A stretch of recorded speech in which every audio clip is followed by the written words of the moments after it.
Bonjour à tous et à toutes, c'est Mafiozolito, j'espère que vous allez bien. En tout cas, moi tout va bien. Et donc aujourd'hui, je vous retrouve pour une nouvelle vidéo. Et je dirais même plus pour un nouveau défi qui m'a été présenté cette fois-ci par Squeezie. Je pense que vous le connaissez tous. Mais tout d'abord, avant de vous montrer le défi qu'il m'a proposé, je propose de débuter la partie avec un petit couteau de lancer au cross de map. Donc maintenant, on est parti. Quel est ce défi? Eh bien, tout simplement débloquer une mob avec le couteau de lancer. Alors quand j'ai vu ce défi, je me suis dit bon, ce défi a l'air très attrayant, super sympa, etc. Mais ça risque d'être vraiment trop prise de tête quoi. Donc je me suis dit bon, on va un petit peu le remixer parce qu'elle a l'air sympa. De débloquer une mob en fait sans tirer une seule cartouche. Donc en clair, je vais utiliser que le couteau et le couteau de lancer. Et ça pourrait être assez sympa je pense comme vidéo de voir une mob une fois sans arme, rien qu'avec un couteau et un couteau de lancer. Pour voir s'il y a moyen. Mais donc avant de parler un petit peu de la vidéo, comment ça va se passer, etc. Je propose à tout le monde de ne pas regarder les commentaires pour pas vous faire spoiler, pour pas faire oh bien joué, tu as débloqué ta mob, oh mince il y a eu un bug ou autre, parce que je trouve que ça gâche un peu tout le but de la vidéo lorsque vous savez ce qui s'est passé par la suite. Donc je vous invite à ne pas regarder les commentaires. Donc voilà. Après vous faites comme vous voulez, hein. C'est comme vous le sentez, mais c'est un petit conseil que je vous donne. Alors maintenant on va parler un petit peu du gameplay. Alors celui-ci se passe dans Seatown, hein, comme vous avez pu remarquer. En domination et plus précisément en guerre de territoire. Alors il faut savoir que j'étais en compagnie de certains abonnés que j'avais rencontrés en ligne juste avant. Mais tout d'abord, avant de parler un petit peu de avec qui j'étais, etc. Regardez un petit peu, il y a un compteur en haut à droite qui vient de s'afficher tout simplement pour montrer un petit peu à combien de kills je suis. Et parce que là c'est la série où je vais tenter de débloquer une Moab. Donc voilà. On va voir si je me suis arrêté à 23, à 24 ou autre, on verra bien. Parce que je joue en spécialiste. Et donc il faut savoir que lorsqu'on joue en spécialiste, c'est à 24 qu'on débloque une mob et pas à 25. Donc pour le moment je suis à 2 kills et je vais revenir un petit peu avec qui j'étais. Donc j'étais avec des abonnés que j'avais rencontrés en ligne juste avant et en compagnie aussi de X Impact alias Romain Testa que je pense que beaucoup de personnes connaissent, qui était en ma compagnie pour ma triple bombe nucléaire et pour ma triple fail bombe nucléaire. Donc je pense que vous l'avez presque tous vu, en tout cas ceux qui sont abonnés à ma chaîne. Donc voilà, c'était pour vous dire un petit peu qui il était parce que je pense que vous le connaissez maintenant. Donc voilà, pour le moment je suis à 2 kills. Et vous avez vu qu'on a vraiment, mais vraiment toutes les positions. Donc là je me suis dit bon les gars, faudrait laisser le point A ou le point C en fonction où les ennemis vont réapparaître. Et puis là à ce moment là j'ai vu en fait que tous les ennemis étaient réapparus dans la petite maison où j'étais tout à l'heure.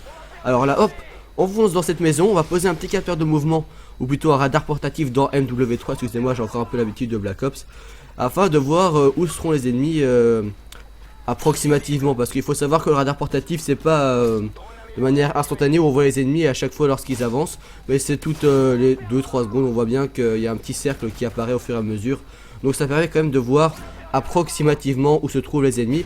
Et en plus j'avais demandé à Romain et aux quelques personnes qui étaient avec moi d'utiliser le drone de reconnaissance s'il y avait moyen, comme ça permettrait de voir un petit peu où se trouvaient les ennemis. Mais je pense pas qu'il y en avait beaucoup qui avaient utilisé le drone à part Romain Testa. Lui je sais qu'il joue tout le temps avec le drone parce qu'on fait des feeds ensemble, donc c'est à dire faire plusieurs ennemis au sniper en très peu de temps. Bon non, quand je dis ça, c'est pas que je vous prends pour des cons ou autre, parce que je sais que des fois il y a des gens qui ne savent pas. Alors je préfère expliquer les mots on va dire bien spécifiques à Call of Duty quoi. Donc je vous prends pas pour des cons, loin de là, mais bon c'est pour être sûr, parce que des fois je reçois des messages sur ma chaîne Mafio, ça veut dire quoi ça, etc. Donc j'aime bien préciser en même temps au passage, même s'il y en a qui le savent déjà. Et donc pour le moment j'ai toujours pas ma demi-Moab comme j'appelle ça. Donc c'est à dire qu'on est à 12 kills. Et attention voilà, demi-Moab activé si on peut dire ça comme ça. Je me prends hit marker, je vais profiter de la fumée du bombardier furtif afin de me remettre dans la maison et de pas me faire tuer. Donc là franchement sur ce coup là j'ai eu vraiment beaucoup de chance. Et à propos de chance, je voulais vous parler d'une petite chose qui me tenait vraiment à cœur. En fait c'est tout simple. Il y en a plein qui disent ouais pour faire un gameplay il n'y a que du skill, donc en clair du style, c'est que le joueur qui fait tout. Mais sincèrement je pense que sans chance il n'y a vraiment aucun gameplay presque réalisable. Parce que bon, faut quand même savoir que si on n'a pas de chance, c'est quand même assez chaud de faire un gameplay vrai. Bon, il y a des gens qui sont des experts et qui font que des gameplays de ouf. Mais je pense que pour tout gameplay il faut quand même un minimum de chance. Dites-moi ce que vous en pensez dans les commentaires. Bon, sinon, alors là vous avez vu que je suis à 13 kills. Allez on va au point A, puis les ennemis sont apparus dans la maison de nouveau. On va essayer d'en côté 1 ou 2 qui sont juste à côté de moi. Ça va me permettre d'avancer dans ma série sans me péter le cul et aller les chercher. Hop là un petit 15ème kill au couteau de lancer. Et voilà je suis à 15. Alors là il n'y a plus personne dans la maison puisque je suis dedans et donc je bloque le spawn. Et petite anecdote, regardez, je vois une petite bêtise, en fait je croyais que c'était un radar portatif, pardon, excusez-moi. Et donc là franchement j'ai vraiment chaud.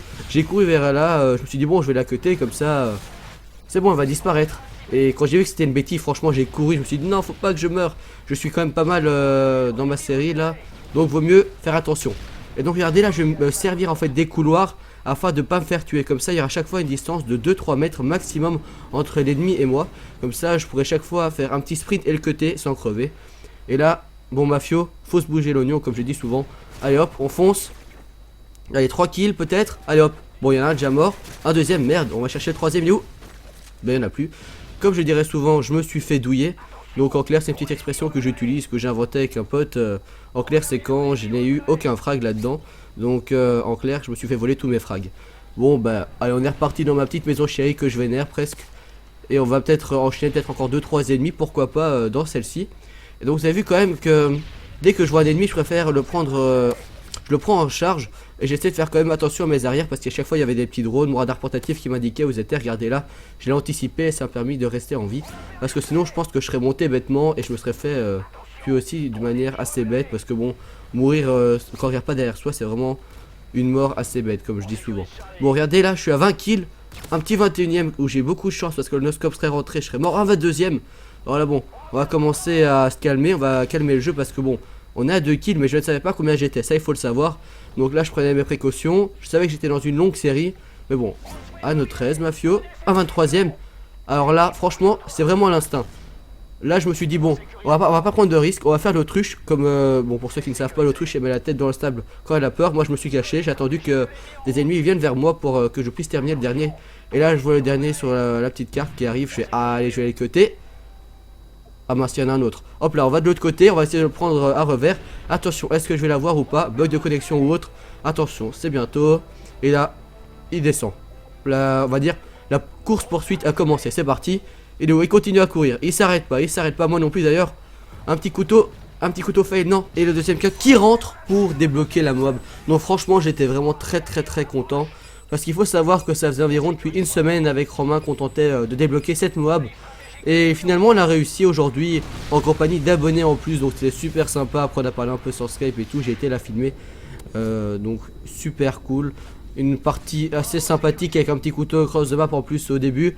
Après bon pour la fin du gameplay, ne vous attendez pas à une deuxième Moab ou autre. Non tout ça c'est vraiment laisser tomber j'ai envie de vous dire. Parce que bon réussir en fait ce que vous recherchez c'est vraiment assez jouissif. Parce que tout simplement, vous prenez beaucoup de temps pour réussir ce gameplay et finalement vous le réussissez. Et en fait, ça récompense un petit peu votre travail que vous fournissez pour vos abonnés de le débloquer. Finalement, cette mob qui a été demandée par beaucoup de personnes sur Twitter et aussi sur ma chaîne en commentaire.